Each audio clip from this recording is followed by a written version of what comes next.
অন্তর্বর্তী সরকার এবং গত 1.5 বছরের অনেক ঘাত প্রতিঘাত পেরিয়ে আমরা আজকের পরিস্থিতিতে আছি।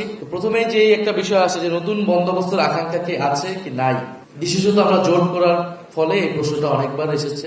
অনেকেই প্রশ্ন তুলেছিলেন আমাদের এই যে লক্ষ্য নতুন বন্দোবস্তের, আমরা যদি পুরনো দলের সাথে জোট করার ফলে এই লক্ষ্য থেকে আমরা কি সরে আসলাম কিনা। এরকমটা আমরা অন্তর্বর্তী সরকারের ভিতরে ছিলাম, আমরা অনেক কিছু চেষ্টা চালিয়েছি, অনেক কিছু অর্জন করেছি, অনেক কিছু হয়তো ব্যর্থ হয়েছি। তো প্রথমেই যে একটা বিষয় আসে যে নতুন বন্দোবস্তের আকাঙ্ক্ষা কি আছে কি নাই, এবং বিশেষত আমরা জোট করার ফলে এই প্রশ্নটা অনেকবার এসেছে।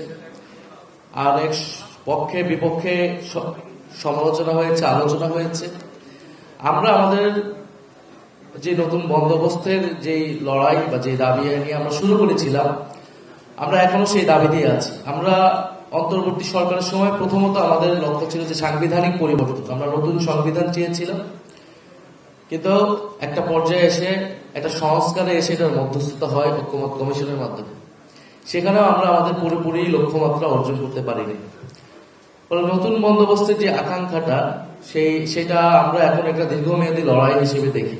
একটা দীর্ঘমেয়াদী যাত্রার মধ্যে দিয়ে আমাদেরকে অর্জন করতে হবে। আমরা অনেক অপরচুনিটি মিস করেছি, কিন্তু এই সময় আমাদের অনেক সম্ভাবনা এবং আমাদের অনেক কিছু অর্জন হয়েছে। ফলে সংস্কারের অনেকগুলো প্রতিশ্রুতি আমরা পেয়েছি, যেটা নির্বাচনে গণভোটের মাধ্যমে দিয়ে বাস্তবায়িত হবে, এবং আমরা নতুন বন্দোবস্তের সেই লড়াইয়ের দিকে যাব। দ্বিতীয়ত, এই জোট প্রক্রিয়া অনেকেই প্রশ্ন তুলেছিলেন যে আমাদের এই যে লক্ষ্য নতুন বন্দোবস্তের, আমরা যদি পুরনো দলের সাথে জোট করার ফলে এই লক্ষ্য থেকে আমরা কি সরে আসলাম কিনা। আমরা এটা স্পষ্ট করেছি যে আমাদের যে জোটটা, সেই জোটটা ন্যূনতম কিছু রাজনৈতিক জায়গায় ঐক্যমত রয়েছে এবং মূলত এটা নির্বাচনী একটা জোট। এই জোটের নামও 11 দলীয় নির্বাচনী ঐক্য, এবং আমাদের চেষ্টা থাকবে এই জোটের মধ্য দিয়ে আমাদের যে সংস্কারের যে দাবি আমরা সেটাকে বাস্তবায়ন করব এবং আমাদের প্রায়োরিটিতে আমরা বাস্তবায়নের চেষ্টা করব।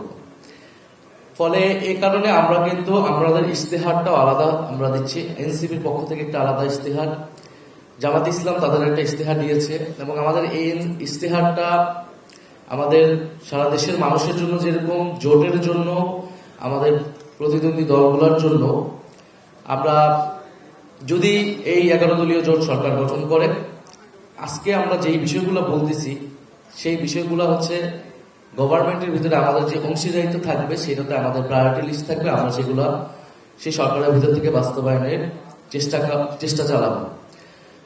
যেরকমটা আমরা অন্তর্বর্তী সরকারের ভিতরে ছিলাম, আমরা অনেক কিছু চেষ্টা চালিয়েছি, অনেক কিছু অর্জন করেছি, অনেক কিছু হয়তো ব্যর্থ হয়েছি।